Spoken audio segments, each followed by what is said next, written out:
بسم اللہ الرحمن الرحیم۔ السلام علیکم، میں ہوں محمد اشفاق اور آپ دیکھ رہے ہیں میرا سوشل میڈیا چینل۔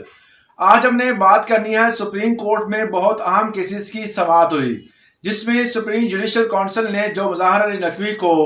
نوٹس دیا تھا کہ آپ پر جو الزامات ہیں اس حوالے سے آپ اپنا 10 نومبر تک اپنا جواب جمع کروائیں۔ انہوں نے اپنا جواب جمع کروانے کی بجائے کچھ اعتراضات جو ہے وہ سپریم جوڈیشل کونسل پر لگا دیے تھے۔ ان اعتراضات کو لگانے کے بعد سپریم جوڈیشل کونسل نے دوبارہ پھر جو ہے سپریم جوڈیشل کونسل نے اجلاس طلب کر لیا ہے۔ جسٹس مظاہر نقوی کے خلاف شکایات سپریم جوڈیشل کونسل کا اجلاس 20 نومبر کو دوبارہ پھر طلب کر دیا گیا ہے، اور مگر اس میں کچھ چینجز کی گئی ہیں۔ وہ کیا چینجز کی گئی ہیں؟ جسٹس مظاہر نقوی کے خلاف شکایات کے معاملے پر سپریم جوڈیشل کونسل کا اجلاس 20 نومبر کو طلب کر لیا گیا۔ سپریم جوڈیشل کونسل نے مظاہر علی نقوی کے خلاف ریفرنس دائر کرنے والے افراد کو بھی طلب کر لیا ہے۔ یہ بہت اچھا ایک خوشائندہ بات ہے کہ جس بندے نے ریفرنس دائر کیا تھا، جن کی شکایات تھی، ان کو بھی طلب کیا گیا ہے۔ جسٹس مظاہر علی نقوی نے سپریم جوڈیشل کونسل اجلاس میں جسٹس مظاہر علی نقوی کو بھی جواب کا موقع دیا جائے گا۔ اجلاس میں جسٹس مظاہر علی نقوی اور جسٹس سردار طارق کے خلاف شکایات کا جائزہ لیا جائے گا، اور اجلاس میں مظاہر علی نقوی اور اعتراضات پر بھی غور کیا جائے گا۔ اور اس کے ساتھ سپریم جوڈیشل کونسل نے جسٹس مظاہر نقوی کو شو کاز جاری کیا تھا۔ کونسل کی جانب سے جسٹس سردار طارق کے خلاف شکایات کنندہ کو شواہد کے ساتھ طلب کیا گیا تھا، جس طرح باقیوں کو طلب کیا گیا تھا۔ ان کے جو شکایت کنندہ تھے ان کو کہا گیا تھا اپنے ڈاکومنٹس لے کے آئیں، اسی طرح اب ان کو بھی موقع دیا جا رہا ہے کہ آپ نے، کیونکہ ان کا یہ اعتراض ٹھیک تھا کہ مجھے سنا نہیں گیا، جو بندہ جس نے شکایت کنندہ ہے اس بندے کو آپ نے سنا نہیں ہے، ڈاکومنٹ چیک نہیں کیے، کیا معاملات تھے، کب شکایت ہوئی، کیوں ہوئی، اس وقت حالات کیا تھے، کچھ بات نہیں ہوئی، آپ نے ڈائریکٹ جو ہے وہ شو کاز جاری کر دیا۔ اس حوالے سے انہوں نے جو پوائنٹ اٹھائے تھے، ان میں سب سے پہلا پوائنٹ یہی تھا۔ اب اس پہ عمل درآمد ہونے جا رہا ہے، 20 نومبر ڈیٹ ہے، دوبارہ پھر جو ہے وہ مظاہر علی نقوی کو سنا جائے گا، اور جو شکایت کنندہ ہیں ان کو بھی سنا جائے گا، اور وجہ جانی جائے گی کہ کیوں آپ نے شکایت کی۔ یہ باقاعدہ جو ہے وہ پروٹوکول کے ساتھ انصاف ہوتا ہوا نظر بھی آئے گا، جس میں واضح طور پر دکھایا جائے گا کہ ایک بندہ جو ہے وہ جو گلٹی ہے، جس پر الزام ہے، وہ اور جو الزام لگانے والا ہے، دونوں جو ہیں وہ وہاں پر موجود ہوں گے، اور اپنے اپنے اہداف میں، اپنے جو صفائی میں کہہ سکتے ہیں کہ وہ جواب دیں گے، اور وہاں پر ہر چیز سنی جائے گی اور کلیئر کٹ ہوگی۔ تو یہ کہ 20 نومبر کو پتہ چلے گا کہ مظاہر نقوی اپنے دفاع میں کیا کہتے ہیں، اور جو شکایت کنندہ ہے وہ کیا کہتا ہے، اس کے پاس کیا پروف ہے۔ یہ سارا کچھ جو ہے 20 نومبر کو سامنے آئے گا۔ دوسرا اہم کیس جو ہے، ایک ڈی ایس پی صاحب کو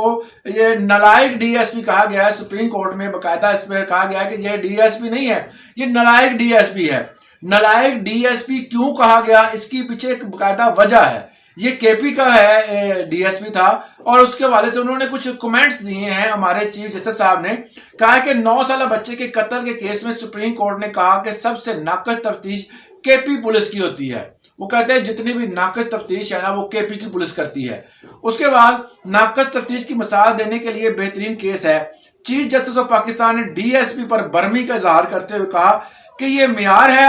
آپ کی تفتیش کا، تحقیق کا۔ چیف جسٹس پاکستان نے ایڈیشنل ایڈوکیٹ جنرل سے کہا کہ آپ صاحب کہہ رہے ہیں کہ سب کا دماغ خراب کر دیا، یہ ڈی ایس پی ہے یا صاحب نہیں ہے، بلکہ یہ نالائق ڈی ایس پی صاحب ہیں۔ وہ کہتے ہیں یہ ڈی ایس پی صاحب نہ کہیں آپ، یہ نالائق ڈی ایس پی کہیں اس کو، کیونکہ کے پی کی پولیس جو ہے وہ ہمیشہ جتنے بھی کیسز سامنے آئے اس میں بہت ناقص تفتیش ہوتی ہے ان کی۔ سپریم کورٹ میں مردان میں 9 سال بچے کے قتل کے کیس کی سماعت ہوئی، جس میں چیف جسٹس قاضی فائز عیسیٰ کی سربراہی میں بینچ نے سماعت کی، اور چیف جسٹس نے یہ کمنٹ باز کیے۔ 9 سالہ بچہ تھا، اس کو قتل ہوا، اس کے بارے میں تحقیقات ہو رہی تھی، ڈی ایس پی صاحب پیش ہوئے، اور ڈی ایس پی کے ساتھ جو ہوا وہ آپ کے سامنے ہے۔ تیسرا بڑا اہم کیس ہے، یہ وہ کیس ہے جو کہ وفاقی حکومت نے فیض آباد دھرنے پہ فیصلے پر عمل درآمد کے لیے انکوائری کمیشن تشکیل دے دیا ہے۔ انکوائری کمیشن اس لیے تشکیل دیا گیا ہے کہ جو عمل درآمد کروانا ہے، قانون پر عمل درآمد کے لیے بھی کمیشن بنا کرے گا۔ اب کیونکہ بہت سارے ایسے معاملات ہیں، یہ کیس جو ہے وہ بہت پرانا ہے، جب سے یہ دھرنا دیا اس کے بعد فیصلہ ہوا، فیصلے کے حوالے سے بعد میں اپیل دائر کی گئی، اور اس میں کچھ ٹی وی چینلز کا معاملہ تھا، جس طرح پیچھے بھی یہ کیس لگا رہا ہے 2-3 دفعہ کہ جی ٹی وی چینلز کو کیوں بند کیا گیا، اس حوالے سے جو ہے وہ ہمیں انسٹرکشن وفاقی حکومت سے تھی، اس طرح کے معاملات چلتے رہے، مگر جو گھما پھرا کے بات یہی ہوتی رہی کہ آپ نے جو فیصلہ ہوا تھا فیض آباد دھرنے کے حوالے سے اس پر عمل درآمد کیوں نہیں ہوا؟ اس بات پر بار بار چیف جسٹس صاحب جو ہے وہ زور دیا کہ آپ اس پر عمل درآمد کیوں نہیں کر رہے، آپ کی وجہ کیا ہے، کیا آپ کی مجبوریاں ہیں؟ آج جو ہے وہ اس حوالے سے انہوں نے ایک کمیشن، انکوائری کمیشن تشکیل دے دیا ہے، اس کا احوال کیا ہے جانتے ہیں۔ فیض آباد دھرنا کیس کے فیصلے پر عمل درآمد کے لیے بنائے گئے انکوائری کمیشن کا نوٹیفیکیشن بھی جاری کر دیا گیا۔ وفاقی حکومت نے ریٹائرڈ آئی جی اختر علی شاہ کی سربراہی میں انکوائری کمیشن تشکیل دیا ہے، اور اس 3 رکنی کمیشن میں سابق آئی جی طاہر عالم اور ایڈیشنل سیکرٹری داخلہ خوشحال خان شامل ہیں، اور وفاقی حکومت کے گزٹ نوٹیفیکیشن میں انکوائری کمیشن کے لیے ٹی او آرز بھی درج ہیں، جن کے مطابق انکوائری کمیشن قیام کے 2 ماہ میں اپنی رپورٹ پیش کرے گا۔ حالانکہ اس کیس کا فیصلہ ہو چکا ہے، اس پر عمل درآمد نہیں ہوا، اب ایک نیا کمیشن بن گیا، وہ 2 ماہ میں فیصلہ دے گا، مطلب یہ کہ دسمبر گیا، جنوری بھی گیا، اور فروری میں یہ رپورٹ پیش کریں گے۔ فروری میں الیکشن بھی ہیں، فروری میں اگر وہ رپورٹ پیش کرتے ہیں فروری کے اینڈ تک جاتے ہیں، الیکشن ہو جائیں گے، بعد میں حکومت آئے گی، وہ نیا نوٹیفیکیشن نکل آئے گا، اسی طرح کام چلتے رہیں گے۔ نوٹیفیکیشن کے مطابق انکوائری کمیشن نے ٹی ایل پی کی غیر قانونی مالی امداد کرنے والے کی تحقیقات کرے گا۔ کمیشن میں فیض آباد میں دھرنے کے حقائق میں بیان اور فتویٰ دینے والے کے خلاف ایکشن تجویز کرے گا۔ اس طرح یہ فتوے بھی دیتے رہے پیچھے۔ آپ کو پتا ہوگا کہ جو ان کو ٹی ایل پی کے حوالے سے امداد، غیر قانونی امداد کے حوالے سے کیس لگا تھا سپریم کورٹ میں، اس سپریم کورٹ کے کیس میں ان کو کلین چٹ مل گئی تھی، اس میں باقاعدہ طور پر یہ بتایا گیا تھا، اس میں فیصلہ تھا سپریم کورٹ کا، انہی جناب ہمارے جو موجودہ چیف جسٹس آف پاکستان ہیں، انہوں نے فیصلہ کیا تھا کہ ان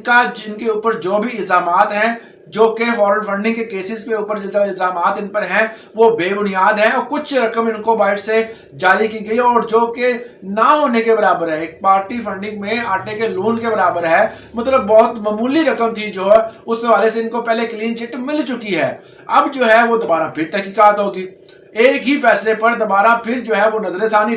ہو رہی ہے، مطلب یہ ہے کہ آپ پہلے فیصلہ کریں اس کے بعد نظر ثانی، اسی طرح کا فیصلے جو ہوتے رہے تو معاملات جو ہے وہ 2 ماہ لیٹ ہوتے رہیں گے۔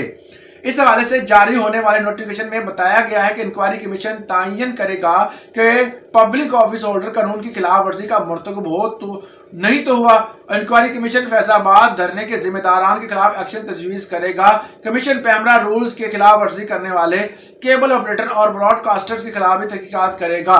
یہ جو بات تھی وہی میں نے پیچھے آپ کو بات بتائی ہے کہ یہ ٹی وی کے پیمرا کا معاملات کافی خراب نظر آ رہے ہیں، کیونکہ پیمرا جو ہے وہ بار بار اس کیس میں آ رہا ہے کہ جس دوران یہ دھرنا جاری تھا تب جو ہے وہ ٹی وی چینلز کو باقاعدہ کہا گیا تھا کہ اس دھرنے کو لائیو نہیں دکھانا، جب اس دھرنے کے خلاف آپریشن ہوا تب اس کو نہیں دکھانا، مگر لائیو براڈ کاسٹ دکھائے گئے، لائیو طور پر اس کو دکھایا گیا۔ پیمرا نے کچھ ٹی وی چینلز کو بند کیا، بند کرنے کی انسٹرکشن حکومت کی طرف، وفاقی حکومت کی طرف سے تھی، مگر جو ہے وہ جب چیف جسٹس نے ان سے استفسار کیا، پوچھا کہ جناب کن کی طرف سے جو آپ کو انسٹرکشن تھی، انہوں نے کہا جی وفاقی حکومت کی طرف سے۔ ایک ٹی وی چینل بند کرنے کا معاملہ تھا، مگر وہاں پر تو انہوں نے کہا جی باقی چینل چل رہے تھے، آپ نے پھر ان کو کیوں چلنے دیا، لائیو دکھا رہے تھے وہ کیوں دکھانے دیا۔ تب معاملات جو ہوئے تھے اس حوالے سے انہوں نے کہا، جو پیمرا کا چیئرمین تھا انہوں نے کہا جی مجھے تو اس بارے میں معلوم ہی نہیں ہے، میں تو جو ہے پہلے اطلاعات کے وزیر اطلاعات تھا، بعد میں اس محکمے میں تھا، اب مجھے یہاں پہ لگا دیا گیا۔ اس حوالے سے انہوں نے کہا مجھے یہ بھی نہیں پتا کہ اپیل کی کیوں گئی ہے۔ تو یہ جو معاملات ہیں یہ چل رہے ہیں۔ اب جو ہے وہ کمیٹی بنا دی گئی ہے، کمیٹی تشکیل دے دی گئی ہے، 2 ماہ لگیں گے، اس کے بعد دیکھتے ہیں کہ یہ معاملات کیا ہوتے ہیں۔ یہ تھی آج کی سپریم کورٹ کے حوالے سے اپ ڈیٹ۔ آپ میرا یوٹیوب چینل جو ہے وہ سبسکرائب کرنا مت بھولیے گا۔ لیٹسٹ سپریم کورٹ کے حوالے سے تمام تر معلومات کے لیے چینل کو سبسکرائب کریں۔ آج کے لیے اتنا، اجازت دیں، اللہ حافظ۔